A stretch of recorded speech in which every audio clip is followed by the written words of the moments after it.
Ramen Profitable, July 2009. Now that the term ramen profitable has become widespread, I ought to explain precisely what the idea entails. Ramen profitable means a startup makes just enough to pay the founder's living expenses. This is a different form of profitability than startups have traditionally aimed for. Traditional profitability means a big bet is finally paying off, whereas the main importance of ramen profitability is that it buys you time. In the past, a startup would usually become profitable only after raising and spending quite a lot of money.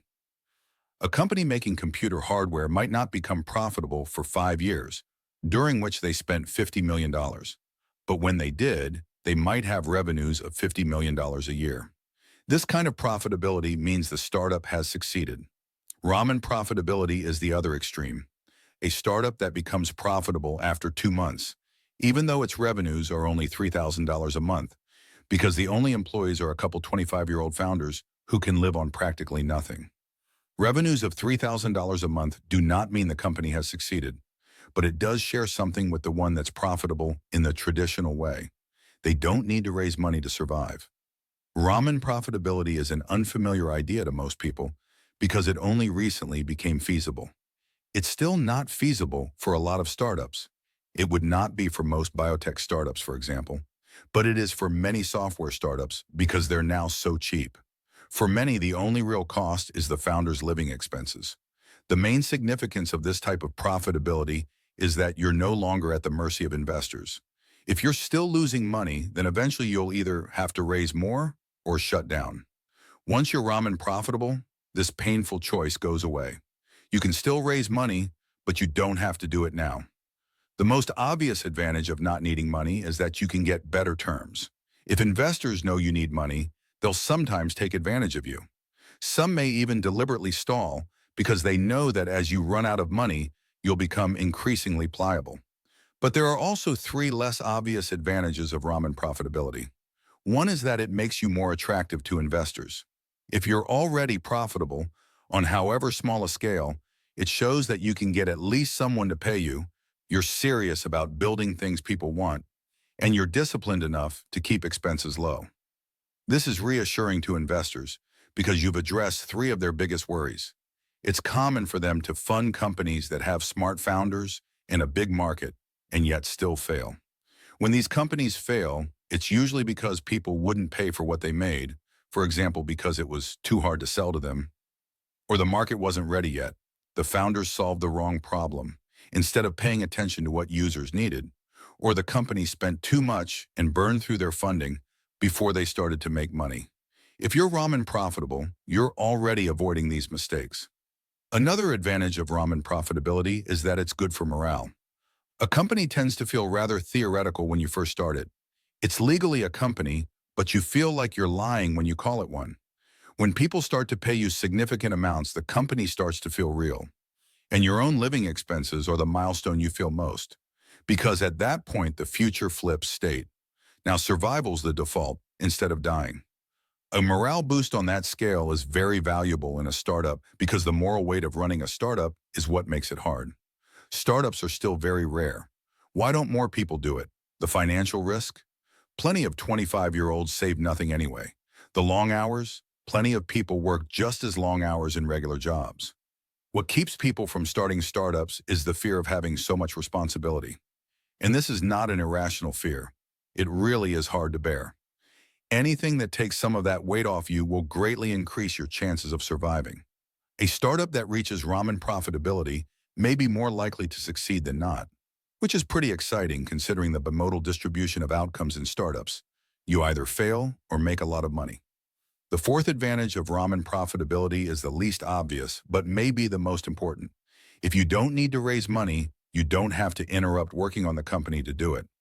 Raising money is terribly distracting. You're lucky if your productivity is a third of what it was before, and it can last for months. I didn't understand, or rather remember precisely why raising money was so distracting till earlier this year. I'd noticed that startups we funded would usually grind to a halt when they switched to raising money, but I didn't remember exactly why till YC raised money itself. We had a comparatively easy time of it.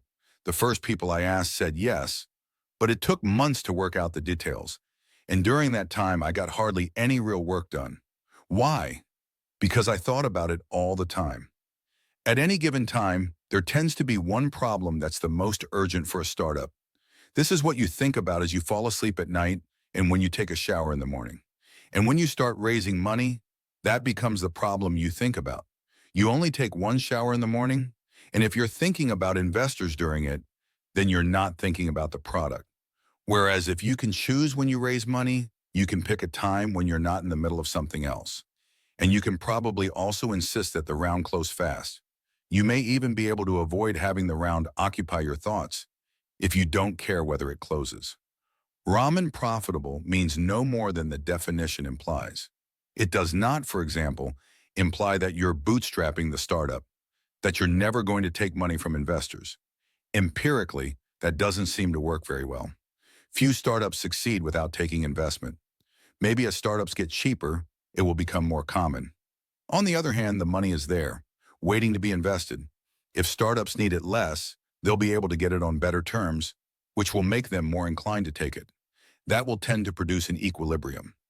Another thing ramen profitability doesn't imply is Joe Krause's idea that you should put your business model in beta when you put your product in beta. He believes you should get people to pay you from the beginning. I think that's too constraining. Facebook didn't, and they've done better than most startups.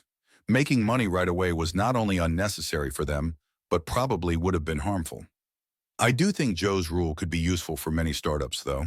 When founders seem unfocused, I sometimes suggest they try to get customers to pay them for something in the hope that this constraint will prod them into action. The difference between Joe's idea and ramen profitability is that a ramen profitable company doesn't have to be making money the way it ultimately will. It just has to be making money. The most famous example is Google, which initially made money by licensing search to sites like Yahoo. Is there a downside to ramen profitability? Probably the biggest danger is that it might turn you into a consulting firm. Startups have to be product companies, in the sense of making a single thing that everyone uses. The defining quality of startups is that they grow fast, and consulting just can't scale the way a product can. But it's pretty easy to make $3,000 a month consulting. In fact, that would be a low rate for contract programming. So there could be a temptation to slide into consulting and telling yourselves you're a ramen profitable startup, when in fact you're not a startup at all. It's okay to do a little consulting type work at first. Startups usually have to do something weird at first. But remember that ramen profitability is not the destination. A startup's destination is to grow really big. Ramen profitability is a trick for not dying en route. The ramen in Ramen Profitable refers to instant ramen, which is just about the cheapest food available. Please do not take the term literally. Living on instant ramen would be very unhealthy. Rice and beans are a better source of food. Start by investing in a rice cooker, if you don't have one, rice and beans for 2, olive oil or butter, 1 yellow onion, other fresh vegetables, experiment, 3 cloves garlic, 1 12-ounce can white kidney or black beans, 1 cube nor beef or vegetable bouillon, 1 teaspoon freshly ground black pepper, 3 teaspoons ground cumin, 1 cup dry rice, preferably brown.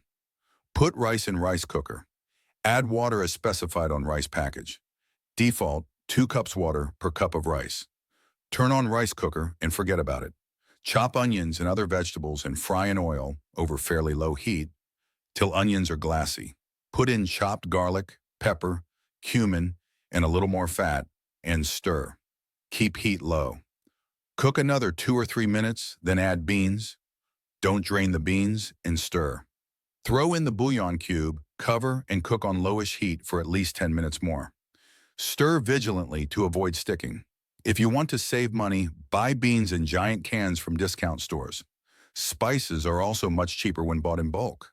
If there's an Indian grocery store near you, they'll have big bags of cumin for the same price as the little jars in supermarkets.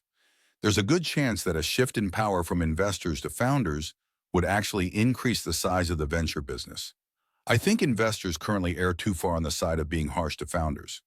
If they were forced to stop, the whole venture business would work better. And you might see something like the increase in trade you always see when restrictive laws are removed. Investors are one of the biggest sources of pain for founders. If they stop causing so much pain, it would be better to be a founder. And if it were better to be a founder, more people would do it. It's conceivable that a startup could grow big by transforming consulting into a form that would scale, but if they did that, they'd really be a product company. Thanks to Jessica Livingston for reading drafts of this.